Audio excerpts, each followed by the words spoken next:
শ্রীমদ্ ভগবদ গীতা, গীতা জ্ঞান, গীতা অষ্টাদশ অধ্যায়, মোক্ষ যোগ, শ্লোক সংখ্যা 23তম। এই শ্লোকের সম্পূর্ণ বিস্তারিত বাংলা ব্যাখ্যা। নিয়তং সংগরহিতম রাগদেশতঃ কৃতম অফলপ্রেপ্সুনা কর্ম যত্তৎ সাত্বিক মুচ্যতে। ফলের কামনা শূন্য ও আসক্তি রহিত হয়ে রাগ ও দেশ বর্জন পূর্বক যে নিত্য কর্ম অনুষ্ঠিত হয় তাকে সাত্বিক কর্ম বলা হয়। যখন শুধুমাত্র নির্ধারিত কোনো কর্তব্য আসক্তি, রাগ বা ঘৃণা ছাড়াই সম্পন্ন করা হয় তখনই সেই কর্মকে সাত্বিক কর্ম বলা হয়।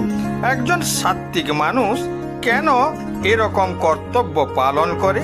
তার কারণ কর্ম হলো কর্তব্য এবং সেটাই হলো ঈশ্বরের প্রকৃত উপাসনা। 3 প্রকার জ্ঞান ব্যাখ্যা করার পর শ্রীকৃষ্ণ এখন 3 প্রকার কর্মের বর্ণনা করেছেন। ইতিহাস জুড়ে অনেক সমাজ বিজ্ঞানী এবং দার্শনিক সঠিক কর্ম সম্পর্কে কিছু গুরুত্বপূর্ণ মতামত প্রকাশ করেছেন। যদি সবাই স্বার্থপর হয়ে ওঠে এবং অন্যদের যত্ন না নেয় তাহলে পৃথিবীতে অরাজকতা সৃষ্টি হবে। তাই আমাদের ব্যক্তিগত জ্ঞান উন্নীত করার পাশাপাশি আমাদেরকে অন্যদের প্রতিও যত্ন নেওয়া উচিত। উদাহরণস্বরূপ, যদি স্বামী অসুস্থ হয়ে থাকে তবে স্ত্রীর উচিত স্বামীর প্রতি যত্ন নেওয়া। আবার স্ত্রী যদি অসুস্থ হয়ে থাকে তবে স্বামীরও উচিত হবে স্ত্রীর প্রতি যত্ন নেওয়া। এখানে নিজের স্বার্থ পূরণের পর অন্যদের সেবা করার ধারণাটি অনুপযুক্ত।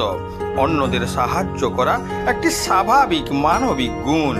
যেমন সিংহী নিজে ক্ষুধার্ত থাকলেও তার শাবকদের সে দুধ খাওয়ায়। কেবলমাত্র সেই কাজটি করা উচিত যা বেশিরভাগ মানুষের জন্য সর্বোত্তম। উপযুক্ত আচরণ নির্ধারণের জন্য সংখ্যাগরিষ্ঠের মতামত গ্রহণ করা শ্রেয়। কিন্তু যদি সংখ্যাগরিষ্ঠের মতামত ভুল কিংবা বিপদগামী হয় তবে তার কার্যকারিতা ব্যর্থ হবে।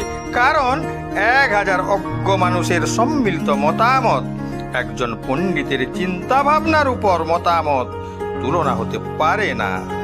তাই সর্বদা নিজের বিবেককে প্রশ্ন করে উত্তর জেনে নেওয়া উচিত। এটি সঠিক আচরণ নির্ধারণের জন্য একটি চমৎকার উপায়।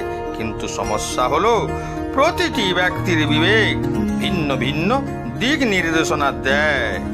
কারণ দেখা গেছে যে একই পরিবারের 2টি সন্তানের নৈতিক মূল্যবোধ এক না হয়ে ভিন্ন হয় এবং তাদের বিবেকও ভিন্ন হয়। এছাড়াও সময়ের সাথে সাথে যে কোনো ব্যক্তির বিবেকও পরিবর্তিত হতে পারে।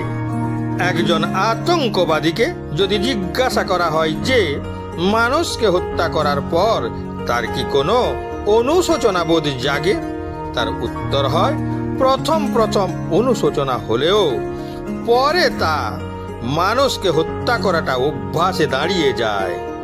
মহাভারতে উল্লেখ রয়েছে, আত্মনঃ প্রতিকূলানি পরেশম ন সমাচরেৎ শ্রুতি স্মৃত সদাচারঃ সস্য চ প্রিয়মাত্মনঃ।